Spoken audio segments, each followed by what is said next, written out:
이 시각 미국 워싱턴 DC에서는 조현 외교부 장관과 마코 루비오 미 국무장관의 회담이 열리고 있습니다. 트럼프 대통령의 관세 재인상 발표에 대응해서 조 장관은 우리 정부의 입장을 설명하고 관세 인상 저지를 위해서 총력을 다할 계획입니다. 워싱턴 연결합니다. 홍상희 특파원. 한미 외교장관 회담이 시작됐습니까? 네, 잠시 전 이곳 시간으로부터 2시쯤 미 국무부 청사에서 조현 외교부 장관과 마코 루비오 미 국무장관의 회담이 시작됐습니다. 조 장관과 루비오 장관은 화면에서 보실 수 있듯이 회담에 앞서 악수를 나눈 뒤 기자들의 질문에는 답변을 하지 않은 채 회담장 안으로 들어가 비공개 회담을 시작했습니다. 지금 회담이 진행 중인데요. 앞서 조 장관은 이곳 시간으로 오늘 오전 10시쯤 워싱턴 DC 근처의 덜레스 국제공항을 통해 입국했습니다. 도착하자마자 마코 루비오 미 국무장관과의 회담 준비에 나선 겁니다. 이 한미 외교장관 회담이 열린 건 지난해 11월 한미 정상회담의 결과를 담은 조인트 팩트시트 발표 이후 처음입니다. 원래 조 장관은 미국이 주도하는 핵심 광물 장관급 회의 참석을 계기로 약식으로 루비오 장관과 회동을 할 계획이었는데 이 트럼프 대통령의 관세 인상 발표 이후 양국이 정식 회담 개최에 합의를 했습니다. 조 장관은 어제 출국 직전 공항에서 한미가 합의한 대미투자 특별법이 국회 절차에 따라 입법 추진되고 있는 내용을 잘 설명하고 양해를 구하겠다고 말을 했습니다.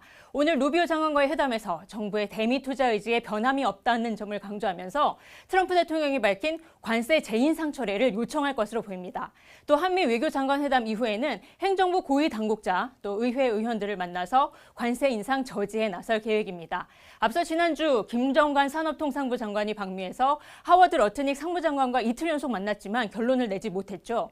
여항구 통상교섭본부장도 지난주 말부터 제이미슨 그리어 미 무역대표부 대표는 물론 행정부와 의회 주요 인물들을 만나 우리 정부의 입장을 설명하는 데 주력해왔습니다.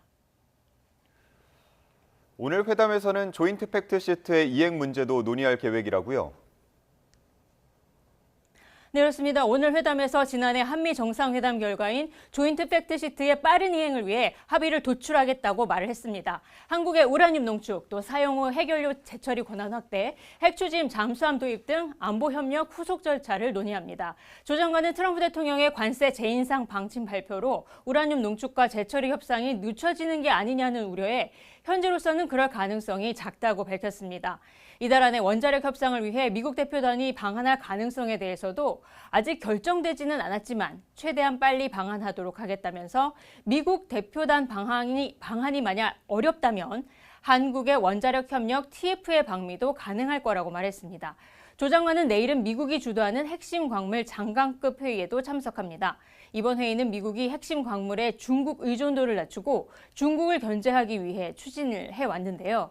지난해 미중 관세 전쟁 국면에서 중국이 희토류 수출 통제로 주도권을 잡으면서 트럼프 대통령은 전날 17조 원 규모의 자금을 투입해서 핵심 광물을 비축하는 프로젝트 볼트 계획을 발표하기도 했습니다. 트럼프 대통령의 어제 발언 들어보시겠습니다.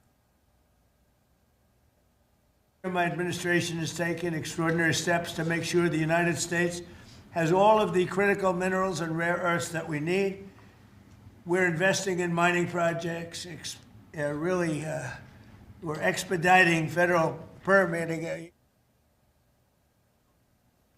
네, 제이디 벤스 부통령이 기조연설에 나서고 마코 루비오 장관이 주최하는 이번 회의에서는 핵심 광물 공급망을 강화하기 위해 글로벌 연합과 양자 협정도 체결될 것으로 보입니다. 네, 미국 연방대법원의 관세 판결도 지연되고 있는데요. 우리나라에 대한 관세 인상 배경으로도 꼽히고 있지 않습니까?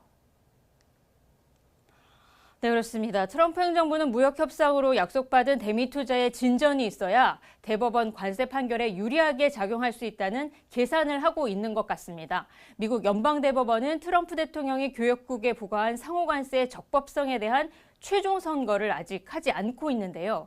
앞서 지난해 말이나 1월에는 선고가 나올 것으로 예상이 됐는데 현재로 보면 이르면 20일이나 23일 최종 판단이 나올 것으로 보입니다. 현재 미 연방대법원이 휴정 기간에 들어가 있고 다음 재판 일정이 공고된 걸 보면 2월 20일에야 시작이 되기 때문입니다.